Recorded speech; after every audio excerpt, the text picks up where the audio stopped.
नमस्कार जय जगन्नाथ जय बाबा बराला बालुकेश्वर पुणी एक वीडियो को आपण मानक स्वागत जनाऊँ। आपण मैंने केमिति अछंती आशा करछि समस्ते भलरे थिबे आ खुशी थे। आज टिके गोटे छोट कथाटे कहबी, बेसी बड़ कथाटे कहबिनी। आजिर भिडियोटी आपण माने थंबनेल देखि जानी सारिथिबे भिडियोटी कहा ऊपर जाउछि आउ को टॉपिक ऊपर जीव कौन कहया चाहूँगी।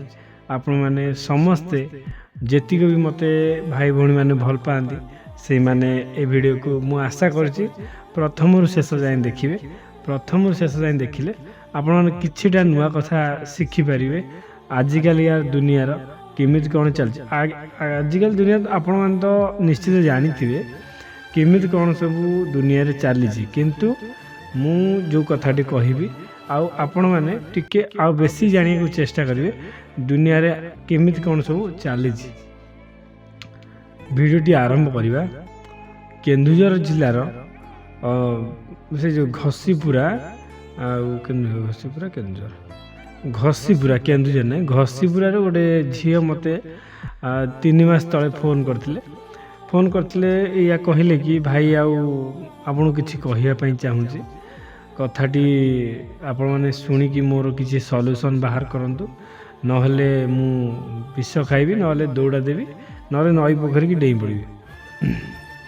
मु कहली अच्छा कहतु भौणी कौन है एत सब पदक्षेप नेबा आगु कौन सी प्रकार के क्षति निजक करनी कौन है प्रथम थर पे कह जदि आम सॉल्यूशन कर ठीक अच्छे, नहले भौणी तुमको मु मना करदेवी आपण आउ कड़े ट्राए करेंगे जहाँ भितर जदि आपणकर देह पा धर भल हो पार था आपड़ जब खराब करदे ताले पाइबे कौन किसी भी पाइबे नहीं, जीवन हारदेवे।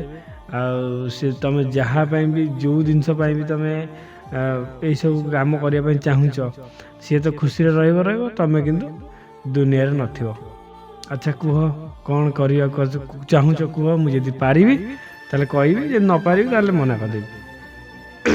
से कहले 6 वर्ष है कॉलेज टाइम रू जन को भल पाउथिले आउ दीर्घ 4 वर्ष काल आमर भल पाइबा भलर थिला। ए 2 वर्ष हेलानी से पुओटा आ गोटे झील को भल पाउछि, जहाँ को भल पाउछि से मते से झीलटा मते जलाउछि कौन ना सी जो कथा हम ये सागे सागे कॉल रेकर्डिंग करके आकु पठेब। ये सागे सागे शुणव जो आकु बाधिब ये भारी कष्ट पाए कांद बोबा करे निज हाथ फाथ सब काटी पक सही पारनी माने एमती थरे अधे ना बहुत थर सी यदि कड़े निजे ये धर पुओटा आकु धर 4 वर्ष है भल पाई या सहित सब संपर्क थिला भल मंद टेक्निक संपर्क या सहित जेतिक जिनस करथिला से जाइए ता सहित भी सेतिक जिनस जो कर झीटी कौन करे ना या जलैया सी यदि फोटो भी उठेबे या पठेब देख तो माने तते छाड़ी मते एमती कला सेमती कला आमको मते नहीं गला बुले को मते एटा देछि सेटा देछि माने एमती जला जलाई जे सी झीटा खाली डहल बिकल होगी खाली भोब होगी कांदे थरे दौड़ा देवाई नहीं जाइला घर लोक अटकेले कबाड़ फबाड़ भांगी ये सब घटना से पुओ को भी से जनला से पुओटा कौन प्रकार भाव नदे कहला आजिकल दुनिया रे तू कौन जानिनु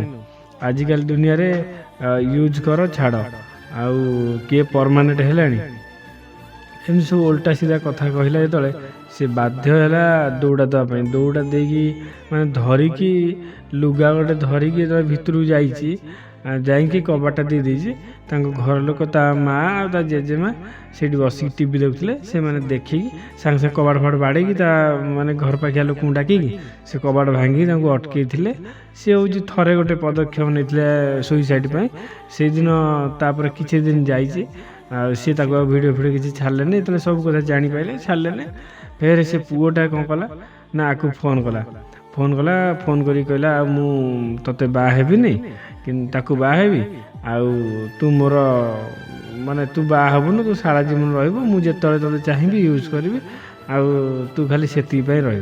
फिर से झीटे कहते माने आपणकर भी जब एमती हो आपण मैंने निश्चित जानी ये जो घटना जो घटुची जीवन में भल कि खराब ଏସବୁ ହେଲା ପରେ ସେ ହାତ ଫାତ କାଟିଦେଇ ସେ ନିଜ ଝିଅଟି ନ ଖାଇ ନ ପିଇ ଝଡ଼ି ଯାଇ କଣ୍ଟା ହେଇଯାଇଥିଲା ପୁରା। ହେଇଯାଇକି ମୋତେ ଫୋନ୍ କରିଥିଲା, କହିଲା ଭାଇ ଆଉ ଏମିତି କେମିତି ଘଟଣା, ଆପଣ ତ ସମସ୍ତଙ୍କୁ କିଛି ନା କିଛି ବାଟ ଦେଖାଉଛନ୍ତି, ମୋତେ କିଛି ଗୋଟେ ବାଟ ଦେଖାନ୍ତୁ ଏ ଦୁଃଖିନୀ ଭଉଣୀଟା ଯେମିତି ପାର ପାଇବ। ଆଉ ମୋର କେହି ଭାଇ ନାହାନ୍ତି, ଆଉ ଏତିକି ଯେ ସାହାଯ୍ୟ କର ଭାଇ, ଆଉ ଏଇ ଭଉଣୀଟାକୁ ନଈ ପାର କରେଇଦିଅ, ମାନେ କୂଳରେ ଲଗେଇ ଦିଅ ନେଇକି। ମୋତେ ବି ଭାରି ଶୁଣିକି ଦୁଃଖ ଲାଗିଲା ଏସବୁ ଘଟଣାଟା। ଯେହେତୁ ସେ ଗୋଟେ ଏତେ ପାଠଶାଠ ପଢ଼ିକି ଏମିତି ହେଇଯାଇଛି, ଆଉ ତାକୁ ମୋତେ ଲାଗିଲା ମୁଁ ସପୋର୍ଟ କରିବା ଦରକାର। ତେଣୁ ଯାହା ହେଉଛି ହଉ। ତାଙ୍କୁ କହିଲି ସମସ୍ତଙ୍କୁ ଏବେ ଯେଉଁ ଉପାୟଟା ଦେଉଛି ଆଉ ପୂଜା କରାଉଛି, ସେତିକିବେଳେ ମୁଁ କରାଉନଥିଲି କାହାର, ଆଉ ନିଜକୁ କହୁଥିଲି କର ବୋଲି। ଆଉ ମୁଁ କରେ କମ୍ 7-8 ଜଣଙ୍କର କରାଏ। ଆଉ ଜଣଙ୍କର ଫାଷ୍ଟ କରିଥିଲି, ତାର ସକ୍ସେସ୍ ହେଇଗଲା। ତାପରେ ମୁଁ କରେନି, ସମସ୍ତଙ୍କୁ କହିଦିଏ, ସମସ୍ତେ କରନ୍ତି। ଆଉ ତାକୁ ବି କହିଥିଲି କରିବା ପାଇଁ, ସିଏ ସେଟାକୁ ଦିନେ କଲା, 2 ଦିନ କଲା, ନୀତି ନିୟମରେ କରିପାରିଲାନି। କହିଲା ଭାଇ ମୋତେ ଟିକେ ପତ୍ର ମିଳୁନି, ବେଲପତ୍ର, ଆଉ ମୁଁ ନୀତି ନିୟମରେ କରିପାରୁନି, ଆପଣ ଟିକେ କରେଇ ଦିଅନ୍ତୁ।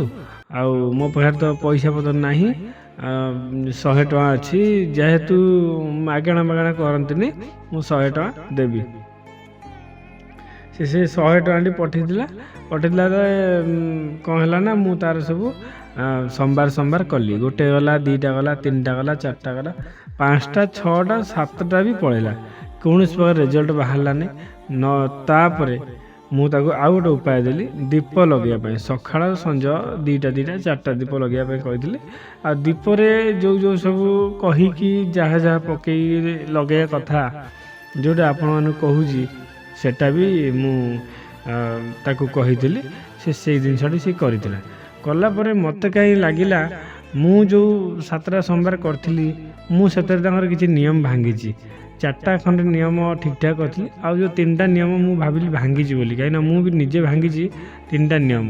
ସେ 3ଟା ନିୟମ କ'ଣ ଭାଙ୍ଗିଛି ନା, ମୁଁ କଦଳୀ ପତ୍ର ଯେଉଁ କାଟିକି ନିଏ, ସେସବୁ ମାନେ ଫଟା ମୋଟା ହେଇଯାଇଥିବ।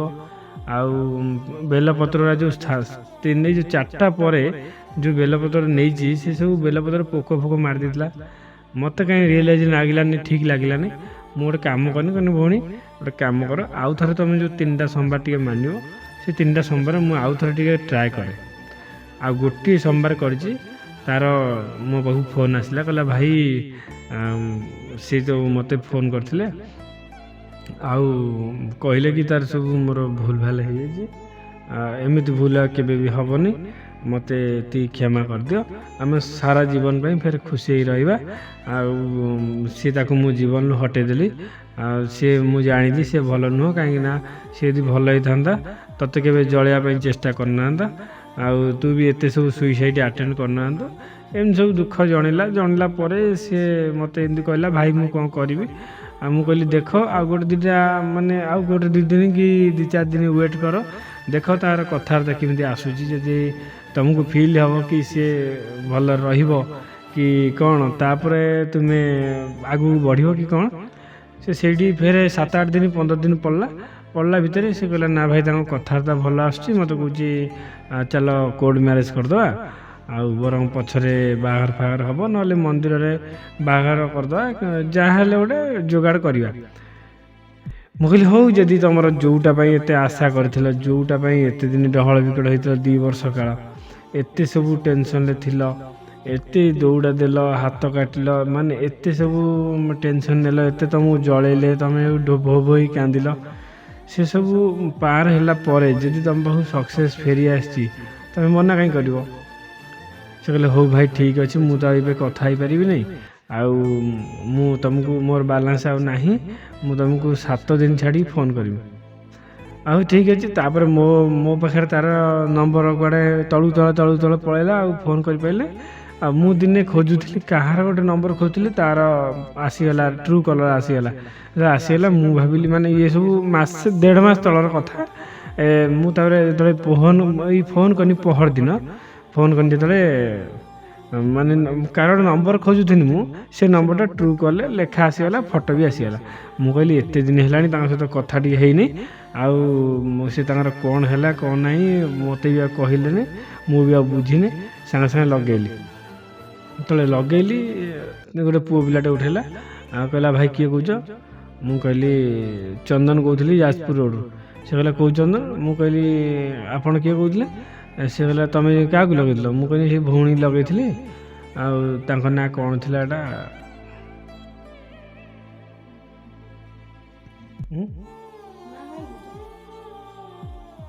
ତାଙ୍କ ନାଁଟା ମୋର ମନରେ ନାହିଁ, ମନରେ ଥିଲେ ମୁଁ ନିଶ୍ଚିତ କହିଥାନ୍ତି ତାଙ୍କ ନାଁଟା। ସେ ମୁଁ ତାଙ୍କୁ କହିଲି ସେଇ ଭଉଣୀକି ମୁଁ ଲଗେଇଥିଲି। ସେ କହିଲେ ନା ମୁଁ ତା ସ୍ତ୍ରୀ ନା ସ୍ୱାମୀ। ମୁଁ କହିଲି ତାଙ୍କର କେଉଁଦିନ ବାହାଘର ହେଲା? କହିଲେ ଆମର ବାହାଘର ହେଲାଣି 17-18 ଦିନ ହେବ। ମୁଁ କହିଲି ତାଙ୍କୁ ଟିକେ ଦେଉନାହାନ୍ତି କିଏ? ସେ କହିଲେ ସେ ଏବେ ନାହାନ୍ତି, ଗାଧେଇ ଯାଇଛନ୍ତି, ଆସିଲେ। ମୁଁ କହିଲି କ'ଣ ଏଇ 4ଟା ବେଳେ ଗାଧେଇ ଯାଇଛନ୍ତି?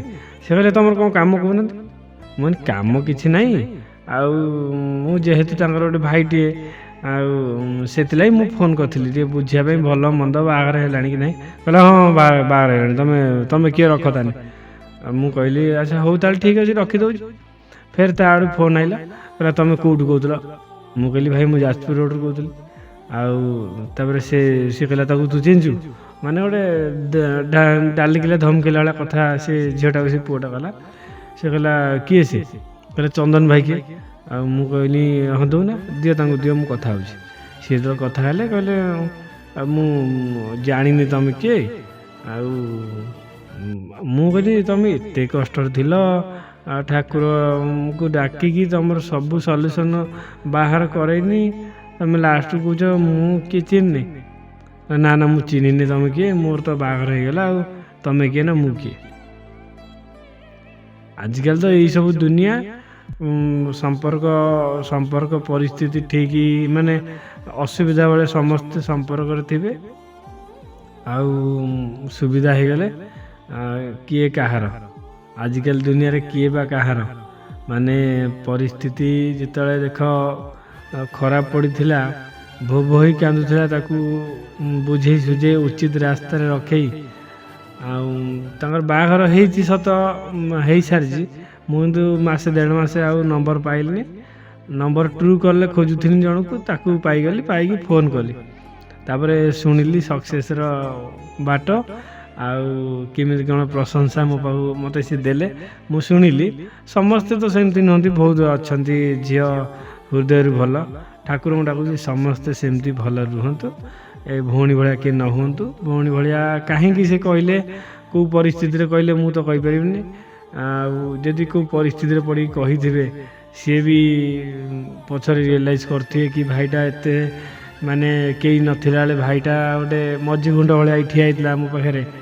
ଆଉ କାହିଁକି ମୁଁ କହିଲି କ'ଣ କହିଲି ସେ ତ ଅଲଗା କଥା, ଭାବିଦିଏ କ'ଣ ପାଇଁ। ଏତିକି ରିକ୍ୱେଷ୍ଟ କରିବି, ସମସ୍ତେ ଆଜିକାଲି ଦୁନିଆରେ ପଇସା କିଛି କଥା କହିବ ନାହିଁ, ସମ୍ପର୍କ ସବୁବେଳେ ପାଇଁ ସମ୍ପର୍କ ହେଇକି ଥାଉ। ଆଉ ଆଜିକାଲି ଦୁନିଆରେ ଆଜି ଅଛି ତ କାଲି ନାହିଁ, ଆଜି କିଏ ଥିବ କିଏ ନଥିବ ସେ ତ ଅଲଗା କଥା। ଏଇସବୁ ନୀତି ନିୟମ କରି ସେସବୁ ପାଇଯାଇଥିଲେ। ଆଜି ହେଉଛି ତାଙ୍କରି ଏଇ ଯେଉଁ ଛୋଟିଆ କାହାଣୀଟେ କହିଲି, ତାଙ୍କର ବାହାଘର ବର୍ତ୍ତମାନ ପାଇଁ ହେଇଗଲାଣି। ସେ କେଉଁ ଗାଁ ଗୋଟେ ସେଇ ଭିତର ଆଡ଼େ, ଆମର ଭଦ୍ରକ ଲାଇନ୍ ଦେଇ ଗଲେ, ଘସିପୁରାରୁ ଭଦ୍ରକ ଲାଇନ୍ ଦେଇ ଗଲେ ଆନ୍ଦପୁର ଭିତରେ ପଶିକି ସେ କେଉଁ ଗାଁ ଗୋଟେ ଅଛି, ସେ ଗାଁଟା ନାଁ ମୋର ମନରେ ନାହିଁ। ମନରେ ଥିଲେ ମଧ୍ୟ ମୁଁ କହିବି ନାହିଁ, କାହିଁକିନା କାହାର ଆଡ୍ରେସ୍ କିମ୍ବା କାହାର ନାଁ ମୁଁ ଜଣେଇବି ନାହିଁ।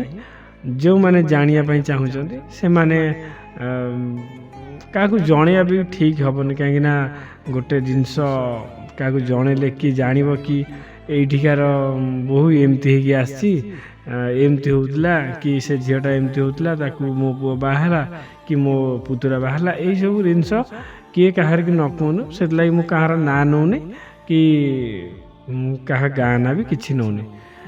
ଆଜି ପାଇଁ ଏଇ ଭିଡ଼ିଓରେ ଏତିକି, ପୁଣି ଦେଖା ହେବ ଅନ୍ୟ ଏକ ଭିଡ଼ିଓରେ। ଆଉ ହଁ, ଯେଉଁ ଭାଇ ଭଉଣୀମାନେ ଲଭ୍ରେ ବ୍ରେକଅପ୍ ହେଇ ଘରେ ଡିପ୍ରେସନ୍ରେ ଅଛନ୍ତି, ମାନେ ପୁରା ଯାହା କୁହନ୍ତି ଚିନ୍ତା କରି କରି ଝଡ଼ିଗଲେଣି, ସୁଇସାଇଡ଼୍ ଆଟେମ୍ପ୍ଟ କରିବାକୁ ସେ ପଛଉନାହାନ୍ତି, ଆଉ ବହୁତ ଚିନ୍ତାରେ ଯେଉଁମାନେ ଅଛନ୍ତି ସେଇମାନଙ୍କୁ ମୁଁ କହୁଛି ଆପଣମାନେ ଥରେ ଏ ଭାଇକୁ କଲ୍ କରି ଦେଖନ୍ତୁ, ତାପରେ ଅନ୍ୟ ଆଡ଼େ ଯିବେ ଚଳିବ, କିନ୍ତୁ ଏ ଭାଇକି ଟିକେ କଲ୍ କରିକି କିଛି ଉପାୟ ନେଇକି ଦେଖନ୍ତୁ। ଯଦି ଉପାୟରେ ସକ୍ସେସ୍ ହେଇଗଲେ ତ ଭଲ କଥା, ଯଦି ନହେଲେ ତାହେଲେ ଆପଣ ମୋତେ ଯାହା କହିବେ କିଛି ଏଥିରେ ଅସୁବିଧା ନାହିଁ। କିନ୍ତୁ ମୋ ପାଖରେ 3ଟା ଉପାୟ ଅଛି। ପ୍ରଥମ ଉପାୟ ହେଉଛି 7ଟା ସୋମବାର କରିବେ। 7ଟା ସୋମବାର ଭିତରେ ଆପଣଙ୍କର ସକ୍ସେସ୍ ହେଇଯିବ, 2ରୁ 3ଟା ଭିତରେ। ଆଉ ଯେଉଁମାନଙ୍କର ନ ହେଉଛି ସକ୍ସେସ୍, ସେଇମାନେ ଆଉ ଗୋଟେ କେଉଁ ଉପାୟ କରିବେ, 7 ଦିନ ଦୀପ ଜାଳିବେ, ସକାଳ 2ଟା ସନ୍ଧ୍ୟାବେଳେ 2ଟା। ସେ ଦୀପ ଜଳାର ନୀତି ନିୟମ କ'ଣ?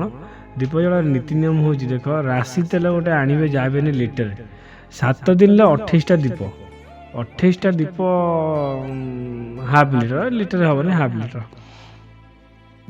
ବଳିତା ନେଇ ଆସିବେ 28ଟା ସେମିତି। ଆଉ ନୀତି ନିୟମ କ'ଣ? ଏ ନୀତି ନିୟମ ପାଇଁ ମୁଁ କଲ୍ରେ ବି, ଆପଣ ଯଦି କଲ୍ କରିବେ ମୁଁ କହିପାରିବି, ଯଦି କଲ୍ରେ ନ କହିବେ, ଯଦି ଆପଣମାନେ କମେଣ୍ଟ କରିବେ ନୀତି ନିୟମ କ'ଣ, ମୁଁ ୟା ପାଇଁ ଅନ୍ୟ ଏକ ଭିଡ଼ିଓ ବନେଇବି, 8-9 ମିନିଟର ଭିଡ଼ିଓ ବନେଇବି। ଆଉ ସେଟା ଗୋଟେ ଉପାୟ। ସେ ଉପାୟରେ ଯଦି ନ ହେଉଛି, ଲାଷ୍ଟ ଉପାୟ ଯେଉଁଟା ମାନେ ରାମବାଣ ଉପାୟ ଯାହା କୁହନ୍ତି, ସେ ଉପାୟଟାରେ ପୁରା ଫିକ୍ସ ହେଇଯିବ ସେ ତୁମ ପାଇଁ। କିନ୍ତୁ ତାର ରେଜଲ୍ଟ ତୁମେ ଖୋଜିବ ନାହିଁ। ଯେଉଁ ରେଜଲ୍ଟ ତୁମ ନିଜକୁ ବି ଖୋଜିବନି, କି ମୋତେ ବି ଖୋଜିବନି, କି କାହାରିକି କହିବନି ଭୁଲ କଲ କି ଠିକ୍ କଲ।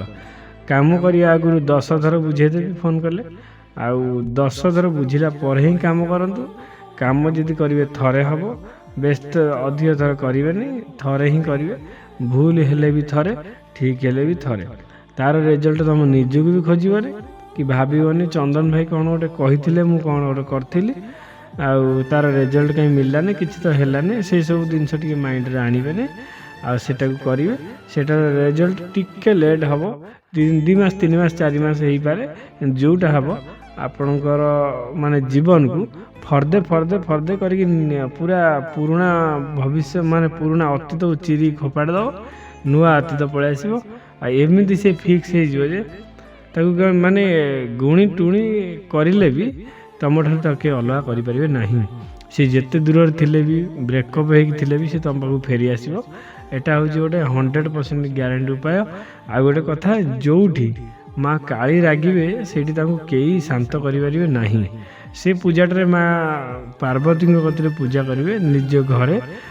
ତାଙ୍କର କିଛି ନୀତି ନିୟମ ଅଛି। ସେଇ ପାର୍ବତୀଙ୍କ କତିରେ ଯେଉଁ ପୂଜା କରିବେ, ସେ ପାର୍ବତୀ ରହିବେ ସାକ୍ଷୀ। ପାର୍ବତୀଙ୍କର ଅନ୍ୟ ରୂପ କ'ଣ ଅଛି? କାଳୀ ଅଛି, ଦୁର୍ଗା ଅଛି, ମା ଶାରଳା, ମା ବିମଳା, ମା କଟକ ଚଣ୍ଡୀ, ମା ତାରିଣୀ, ମା ବାଟ ମଙ୍ଗଳା, ଘାଟ ମଙ୍ଗଳା, ମା ଶାରଳା ମଙ୍ଗଳା ସବୁ। ସେଇ ଠାକୁର ଯେତେବେଳେ ତମକୁ ଦେଇଛନ୍ତି ବରଦାନ, ତାକୁ ଆଉ କେହି ହଟେଇ ବି ପାରିବେନି। କିଛି ଗୁଣି ଟୁଣି ଇଆଡ଼ୁ ସିଆଡ଼ୁ କେହି ହଟେଇ ପାରିବେନି। ଏତିକି ହେଉଛି ମୋର କଥା। এই 3ଟି ଉପାୟ ଆପଣମାନେ କରିବେ। 3ଟି ଉପାୟ ଯଦି ଆପଣମାନେ ଚାହୁଁଛନ୍ତି ସବୁଯାକ ଉପାୟ କରିବାକୁ କରିପାରିବେ, କିନ୍ତୁ 3ଟି ଉପାୟଙ୍କ ଆଡ଼୍ ହେଇକି ମାନେ ସବୁଯାକ ମୁଁ କହୁଛି ଆପଣ କରନ୍ତୁ। ସବୁଯାକ କଲେ କେଉଁଟା ନା କେଉଁଟା ଆପଣଙ୍କର ନିଶ୍ଚିତ ରୂପେ ସକ୍ସେସ୍ ହେବ। କାହିଁକିନା ଆମର ଦେଖନ୍ତୁ, ମୁଁ ଗୋଟେ କଥା କହୁଛି, ଆମର ଧର ପ୍ରାୟ ଲୋକଙ୍କର 2ଟା 3ଟା ଭିତରେ ହେଇଯାଉଛି, ଆଉ ପ୍ରାୟ ଲୋକଙ୍କର 7ଟା ହେଲାଣି କିନ୍ତୁ ହେଇନି। କିନ୍ତୁ ଜଣଙ୍କର 7ଟା ହେଇଯାଇଛି, ସେ ଜଣଙ୍କର ଏଯାଏଁ ସକ୍ସେସ୍ ହେଇନି। ତାକୁ ମୁଁ ଏ ଜିନିଷଟି କହିଛି କରିବା ପାଇଁ। ସେ କିଛି ସୁଯୋଗ ପାଉନି, କିମ୍ବା ସେତିକି ସମୟ ପାଉନି, ସେ ବା ସୁଯୋଗ ବି ପାଉନି କରିବା ପାଇଁ। କାହିଁକିନା ସେ କାମଟି ଯେଉଁଟା କରିବାକୁ ପଡ଼ିବ, ରାତି 3ଟାରୁ ଉଠିକି 4ଟା ଭିତରେ କାମ ସାରି ଦେଇକି ଫେର ତମ ଶୋଇଶୁଆ ପଡ଼, ଯାହା କରୁଛ କର, କି ବସ, ଉଠ, ଟିଭି ଦେଖ, ଯାହା କରୁଛ କର। ରାତି 3ରୁ 4 ଭିତରେ ବ୍ରହ୍ମ ମୁହୂର୍ତ୍ତ ସମୟରେ ଏଠି କାମଟା କରିବାକୁ ପଡ଼ିବ। ଏଇଟା କଲେ 1 2 3 ନମ୍ବର ଜାଗାଟା ପୁରା ଫିକ୍ସ ହେଇଯିବ ଆପଣଙ୍କର। କିନ୍ତୁ ଭଗବାନ କରନ୍ତୁ ସମସ୍ତଙ୍କର ଏଇ ପ୍ରଥମ ଇଏରେ ହେଇଯାଉ, ଏଇ ସୋମବାର ପୂଜାରେ ସମସ୍ତଙ୍କର ହେଇଯାଉ, ଦୀପ ଜାଳିବା ଯାଇ ନ ଯାଆନ୍ତୁ। କାହିଁକିନା ବହୁତ ଭାଇ ଭଉଣୀମାନଙ୍କ ପାଖରେ ପଇସା ବି ନାହିଁ। ଆଉ ଦୀପ ବି ଶୁଣେ 28ଟା ଦୀପ ଜଳା ହେବ, ତା ପାଇଁ ବି ଖର୍ଚ୍ଚ ହେବ କି ନାହିଁ। 28 ଦେଲେ କେତେ? ବଳିତା, କର୍ପୂର, ହଳଦୀ, ଅରୁଆ ଚାଉଳ, ପ୍ରାୟ ଜିନିଷ, ବହୁତ ଜିନିଷ ଲାଗିବ। ଠାକୁରଙ୍କ ଫଟୋ ଗୋଟେ ଲାଗିବ, ନୂଆ ଫଟୋଟେ, ଶିବ, ଈଶ୍ୱର, ପାର୍ବତୀ। ଯଦି ଆପଣଙ୍କ ପାଖରେ ଅଛି ଚଳିବ, ଯଦି ନାହିଁ ତାହେଲେ ନୂଆଟେ ଆଣିବେ। ଏତିକି ହେଉଛି କଥା। ଆଜି ପାଇଁ ଭିଡ଼ିଓରେ ଏତିକି। ଭିଡ଼ିଓଟି ଭଲ ଲାଗିଥିଲେ आपण मैंने लाइक करी शेयर करिए चैनल को सब्सक्राइब करिए आपण सब्सक्राइब कले मटे टिके मोटिवेट हम आ नुआ नुआ वीडियो बनवाई आपण काम लगे आपण सेवार मु चंदन आपण सेवार बाबा बालुकेश्वर सेवार ए तो गुहारी कर जय बाबा बराड़ बालुकेश्वर आ वीडियोटी भल लगी आपण निश्चित रूपे कमेंट रे जय बाबा बराड़ बालुकेश्वर लिखि निश्चित जीवे रही जय जगन्नाथ आशा करछि समस्ते वीडियोटी फुल देखिए आ वीडियोटी की भल पाइबा देवे रही जय बाबा बराड़ बालुकेश्वर।